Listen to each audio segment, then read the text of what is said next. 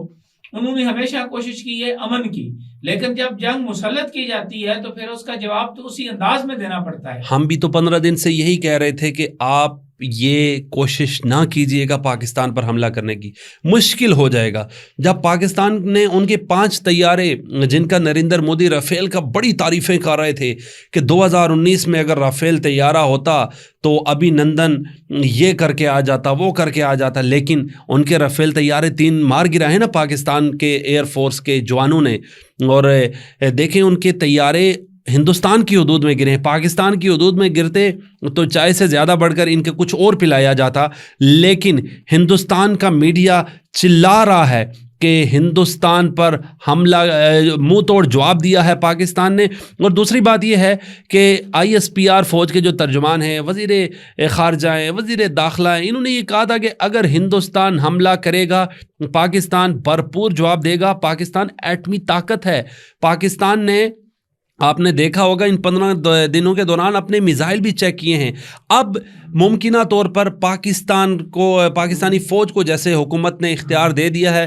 وہ یقینی طور پر حملہ کرے گا۔ اب حملہ کس جگہ کرے گا، کس مقام پر کرے گا، کب کرے گا، یہ تو ان کی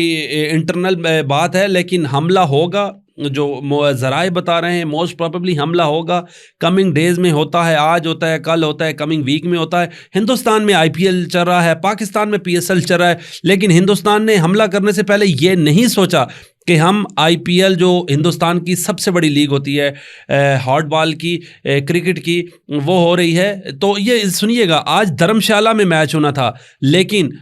اس ڈر سے ہندوستان نے وہ ممبئی میں شفٹ کر دیا ہے، جو ان کی بڑی بڑی بیس ہیں وہ بھی بند کر دی ہیں، اور اسٹیٹمنٹ ہندوستان کا یہ آیا کہ ہم نے پاکستان میں جہاں پر جہادی تنظیموں کے لوگ تیار ہوتے تھے، ملیٹنٹ تیار ہوتے تھے، وہاں پر حملہ کیا ہے، ہم نے کسی فوج کی بیس پر حملہ نہیں کیا۔ اور صبح 5-6 بجے آپ سفید جھنڈا لگا دیتے ہیں امن کے طور پر۔ آپ دیکھ سکتے ہیں آج یہ تو نریندر مودی کی، اور جس کو وہ کہتے ہیں نا کہ ہمیشہ سے جو ہے وہ مودی سرکار کا وہ دورہ معیار ہے جو پوری دنیا کے سامنے آیا۔ لیکن اس سارے ایپیسوڈ میں اگر ہم دیکھیں تو کیا آپ نہیں سمجھتے کہ تیسری دنیا کے ممالک جس میں ہندوستان اور پاکستان آتا ہے، جس طرح انہوں نے طیارے جو ہے وہ فرانس سے خریدے، تو عالمی سطح پر جو اسلحہ بیچنے والے یا جہاز بیچنے والے ممالک ہیں ان کو جو بینیفٹ ہو رہا ہے، کیونکہ اس وقت تو ساری جو ہے وہ مال کی کہتا ہے کہ کہاں ہمارا جو ہے وہ مال جا سکتا ہے، کہاں بک سکتا ہے۔ تو کیا دونوں اطراف کی جو ہے وہ خاص طور پر جو ہندوستان کے حوالے سے میں کہوں گا، کیا نریندر مودی جو ہے اس کو نہیں اندازہ تھا کہ یہ عالمی سطح پر جو ہے وہ جو ہم طیارے خرید رہے ہیں اور ایک نئی جنگ کی طرف جا رہے ہیں، امن کی بات کرنے کی بجائے ہم جنگ کی طرف جا رہے ہیں، تو اس میں جو مالی نقصان ہوا ہے اور جن طیاروں کا آپ ذکر کر رہے ہیں اس کا انٹرنیشنل منڈی میں اس کو بالکل اس کے شیئر جو ہیں وہ یہ دھڑم کر کے نیچے جا گرے ہیں۔ ایسے ہی ہے، رافیل کا جو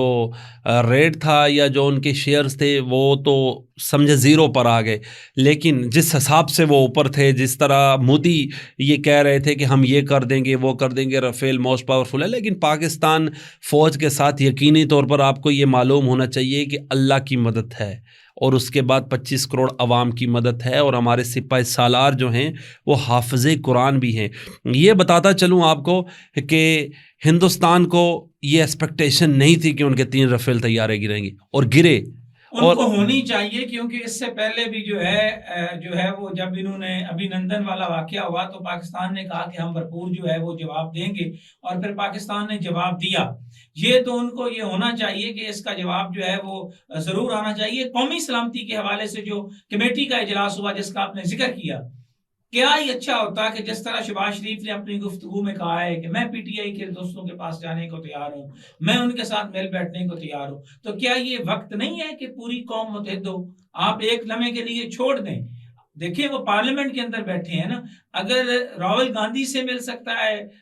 نریندر مودی، تو کیا مسئلہ ہے کہ پی ٹی آئی کی لیڈرشپ کے ساتھ بیٹھنے میں، ان کو ساتھ لے کے چلنے میں ذرا اور جاندار میسج چلا جاتا۔ بٹی صاحب دیکھیں، پی ٹی آئی کے لیے تو حکومت نے ایاز صادق صاحب کے چیمبر میں مذاکرات ہوتے رہے، آپ ہی ہمارے ساتھ کور کرتے رہے، کس نے ختم کیے؟ پی ٹی آئی نے کیے۔ پھر کہا فوج سے مذاکرات کریں گے، کس نے ختم کیے؟ پی ٹی آئی نے۔ عمران خان نے کہا جی نہیں مذاکرات کرنے، علی امین گنڈا پور کوشش کرتے ہیں، بیرسٹر گور کوشش کرتے ہیں۔ ایاز صادق صاحب کے چیمبر میں جو مذاکرات ہو رہے تھے کس نے ختم کیے؟ پی ٹی آئی نے ختم کیے نا۔ آج جو بات ہو رہی ہے کہ پی ٹی آئی سے مذاکرات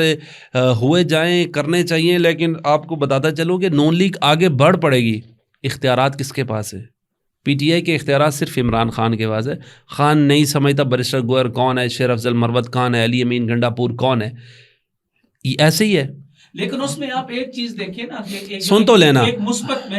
2019 میں جب قومی سلامتی کا ایشو ہوا، پرائم منسٹر عمران خان تھے، ابھی نندن کا طیارہ گرتا ہے پاکستان میں، پھر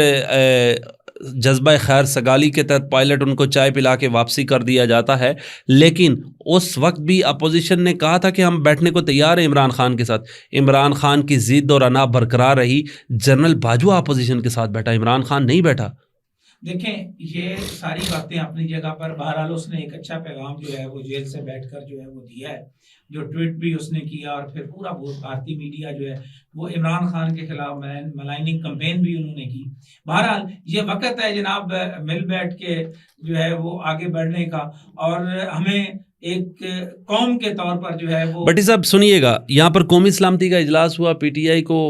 دعوت ملی، گزشتہ روز ڈاکٹر عبد المالک صاحب سینئر صحافی ہوں کہ پی ٹی آئی والے اپنی ورث کیوں ختم کر رہے ہیں؟ چلے جاتے، قومی سلامتی کا ایشو تھا، چلے جاتے 2-3 لوگ، ان کی چلے انٹرنس شو ہو جاتی، اس کے علاوہ آل پارٹیز کانفرنس ہوتی ہے فلسطین کے معاملے میں، آپ نہیں جاتے، آپ اپنی ورث کیوں ختم کر رہے ہیں؟ پارلیمنٹ کے اندر بہرحال مذاکرات کے دروازے کھلے رکھنے چاہیے، ان کو جانا چاہیے، اور بے نظیر بھٹو اگر 18 سیٹوں کے ساتھ جو ہے وہ بیٹھ سکتی ہے، بیگم نصرت بھٹو کو حالہ پل پر جو ہے وہ پھانسی لگانے والے اسرار خان کے ساتھ بیٹھ سکتی ہے، تو سیاست میں کوئی چیز رفع آخر نہیں ہوتی۔ یہ کسی حد تک جو ہے وہ اپنی جگہ پر بات، لیکن ان کے اپنے تحفظات ہیں، ان کو بھی بہرحال جو ہے وہ دور ہونا چاہیے۔ بہت شکریہ جناب